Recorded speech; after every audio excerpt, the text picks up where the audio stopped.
É preciso ter muita coragem, ou no mínimo, espírito aventureiro para chegar perto de um crocodilo. Se ele estiver com a boca aberta, então, certamente o avisa que o melhor é dar no pé. Mas para a ave palito, a bocarra desse réptil é um convite tentador, vantajoso e nada ameaçador. É que em troca de comida farta, a ave presta serviços ao inusitado amigo. Mantém seus dentes livres de parasitas e de restos de alimentos, contribuindo para a manutenção da saúde oral desse réptil, deixando-o assim aliviado e muito agradecido. Essa lição de solidariedade entre duas espécies diferentes, animais ou vegetais, na qual ambas são beneficiadas, chama-se simbiose ou relação simbiótica. Você vai saber mais sobre esse assunto a seguir, mas antes, se ainda não é inscrito no canal, inscreva-se, ative o sininho de notificações e deixe o seu like.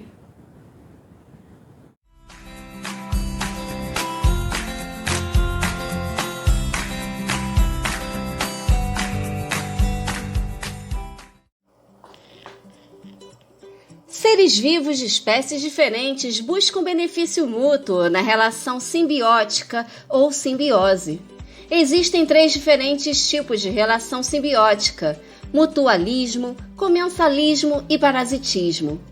Nesta fascinante relação interespecífica, pode ou não ser estabelecida uma dependência fisiológica bilateral entre os seres.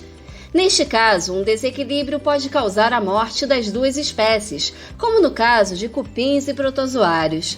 Estes habitam os intestinos dos cupins e fazem a digestão do alimento ingerido.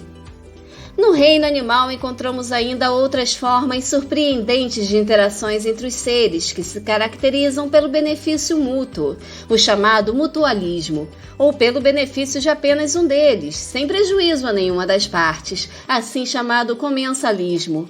O ermitão, que é uma espécie de crustáceo, usa uma concha vazia para se abrigar e proteger dos inimigos. Os anus, que são uma espécie de ave, e alguns pássaros africanos se alimentam de carrapatos e livram mamíferos como búfalos, cavalos e rinocerontes desses incômodos parasitas. Peixes como a rêmora e o tubarão têm uma relação comensalista. As rêmoras prendem-se à pele do tubarão e alimentam-se com os restos do que ele come, sem o afetar.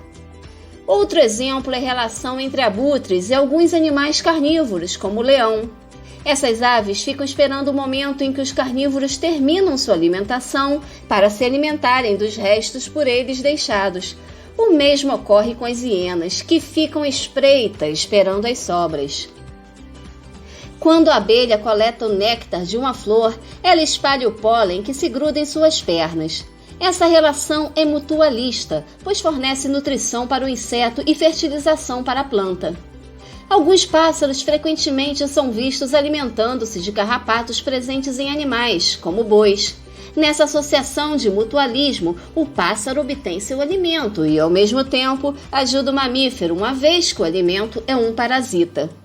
Já o parasitismo é uma relação em que um dos seres se beneficia e o outro é prejudicado. O organismo que se beneficia é chamado de parasita e o prejudicado é o hospedeiro.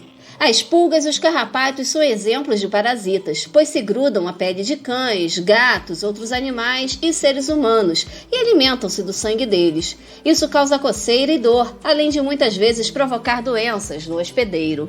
Por fim, um exemplo clássico da relação simbiótica fez sucesso nos cinemas. Em Procurando Nemo, um peixe-palhaço se escondia sob os tentáculos venenosos de uma anêmona. O peixe-palhaço, que é uma espécie comensal, se mantém protegido de seus predadores ao permanecer na anêmona, devido a uma substância que ele produz e que o deixa imune à ação do veneno. Em contrapartida, ele sempre se alimenta em sua casa, na qual os restos e até mesmo alguns pedaços de comida servem de refeição para a anêmona.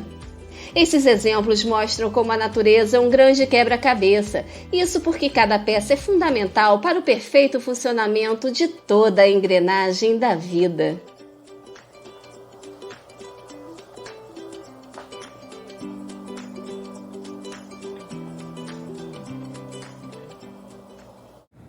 Até a próxima, pessoal! Beijos e lambejos!